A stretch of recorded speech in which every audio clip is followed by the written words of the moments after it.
안녕하세요. 저는 30대 후반에 접어드는 남성입니다. 제 어린 시절은 참남들과 달랐어요. 일단 저의 진짜 생일을 모릅니다.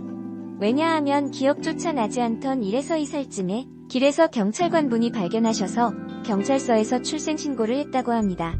그 때문에 저는 제 나이가 몇 살인지도 정확한 나이도 정확한 생일조차도 모릅니다. 그렇다 보니 경찰서에서 출생신고한 날이 제 생일이라고 알고 있습니다. 그 뒤로 기억이란 걸 하게 될 쯤의 시작은 보육원입니다. 전 그때부터 부모가 누구인지도 모르는 채로 살았습니다. 그러다가 5살 무렵 처음으로 양아버지에게 입양을 가게 되었어요. 그때는 입양 간다는 것 자체가 좋았던 것 같았습니다. 그 어린 나이에 아무것도 잘 모르지만 그저 저를 누군가가 필요로 하는구나라는 생각이 들었고 그곳에 가서 열심히 잘하려고 노력했어요. 제가 입양 갔던 그 집은 참 잘 살았던 부유한 집이었습니다. 보육원에서는 꿈에서조차도 할 수 없었던 제 개인 방을 시작으로 침대, 그 당시 사람들이 거의 없던 컴퓨터까지도 있던 집이었어요.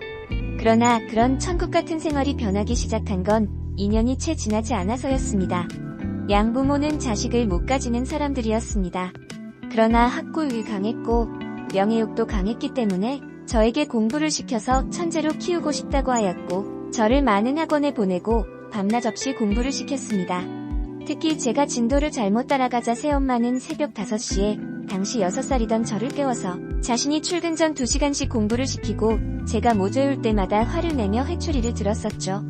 저는 진짜 많은 노력을 했지만 항상 새부모님의 기준으로는 부족했나 봅니다. 그런 이유로 양부모님들 다 매번 저 때문에 싸움을 하고는 있습니다. 서로를 다투고 싸우며 왜 저런 걸 데려왔다는 등 당신이 임신을 못하기 때문에 이런 일이 생기지 않았냐며 서로 싸우면 항상 같은 식의 말들을 하며 싸워댔습니다. 당시 7살이었던 저에게 아직도 기억에 남아있을 정도니 얼마나 자주 싸웠는지 알 수 있을 겁니다.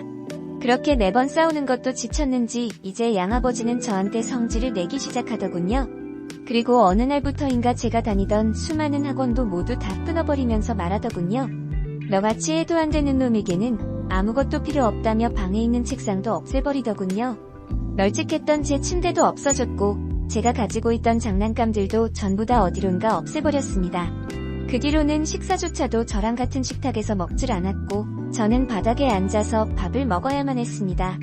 양아버지는 저에게 천한 놈은 천하게 다루어야 된다며 그동안 어떤 놈의 자식인지도 모르는 천한 놈에게 투자한 시간이 너무나도 아깝다며 앞으로 바닥에서 밥 먹고 바닥에서 자라고 하더군요. 그 문제로 또 양부모 둘이서 자주 싸웠습니다.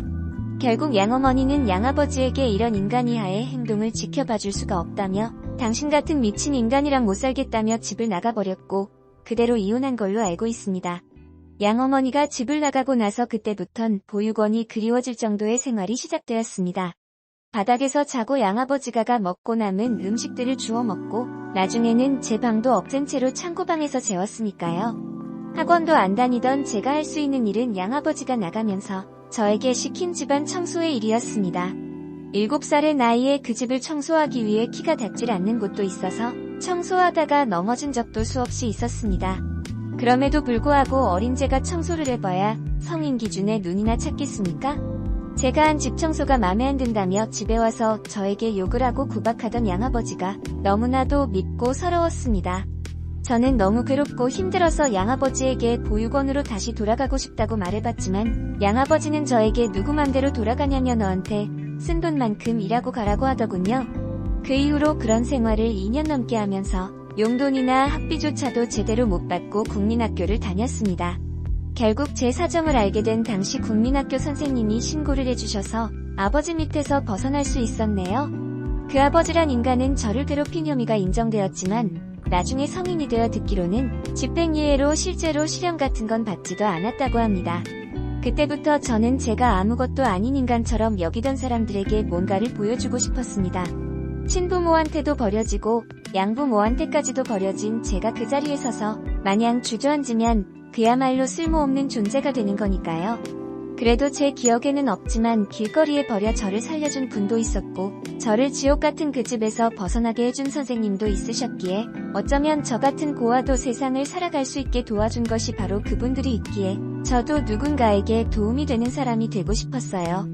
어릴 때는 정말 막연했던 꿈들이 공부를 하면서 점차 구체적으로 변해갔습니다. 입양된 집에서는 공부를 못한다며 구박받았지만 그건 그양 부모들의 기준이 너무 높았던 것인지 아니면 그곳에서 버려지지 않기 위해서 노력했던 습관들이 남아서였던 건지 저는 공부를 하는 것에 엄청난 어려움을 가지진 않았습니다. 그때의 절박함으로 공부를 열심히 시작하니 머리가 남들보다는 썩 좋진 않더라도 한번 앉아서 공부를 시작하면 5시간이고 6시간이고 움직이지 않고 공부에 집중할 수 있는 집중력을 가질 수 있었고 그것을 바탕으로 학교에서 괜찮은 성적을 받아 상도 여러 번 탔을 정도였습니다.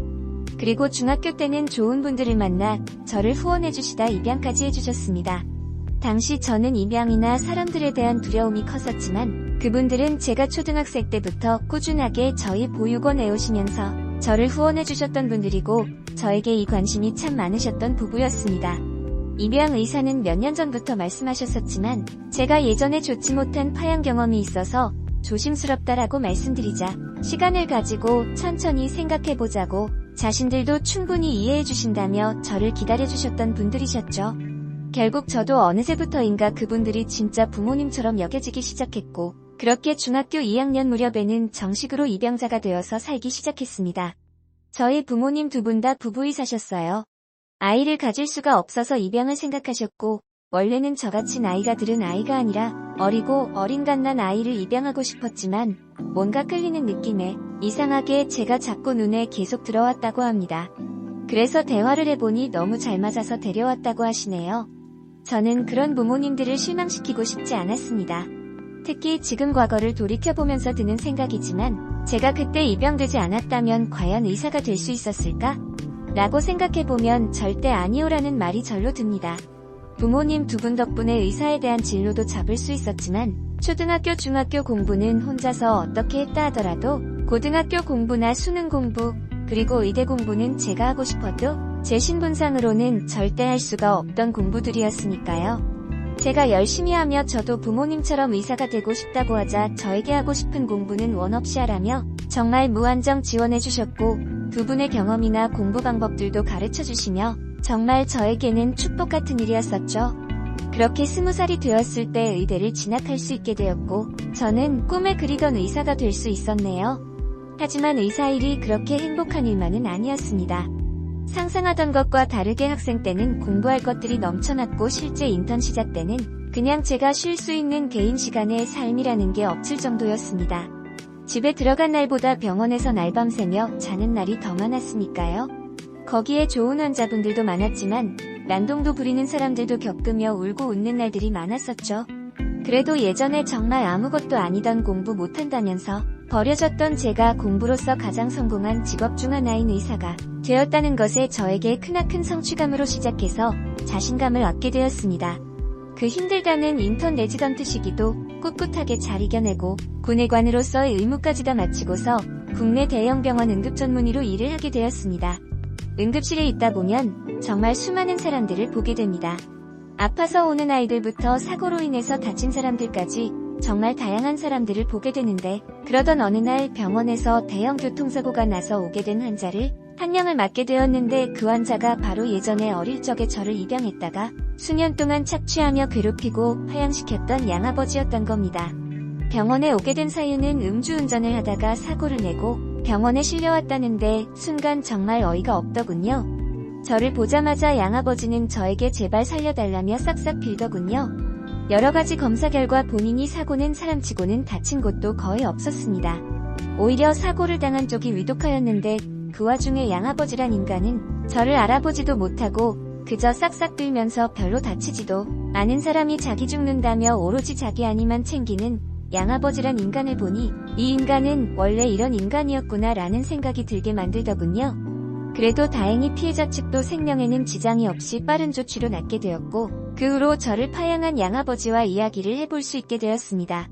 제가 이것저것 개인적인 걸 물어보자 의사 선생님이 왜 그런 걸 물어보시냐고 의아해하며 저를 쳐다보시더군요. 그래서 저 몰라보시겠냐고 당신이 그토록 괴롭히고 공부 못한다고 구박하던 양아들이라고 하자 안색이 정말 사색이 되더군요. 저는 그런 양아버지에게 말하길 당신이 버린 덕분에 내가 이렇게 의사까지 될 수 있었다고 말하자 갑자기 제 멱살을 틀어쥐고는 반대로 저 때문에 자기 인생은 모두 망했다고 합니다.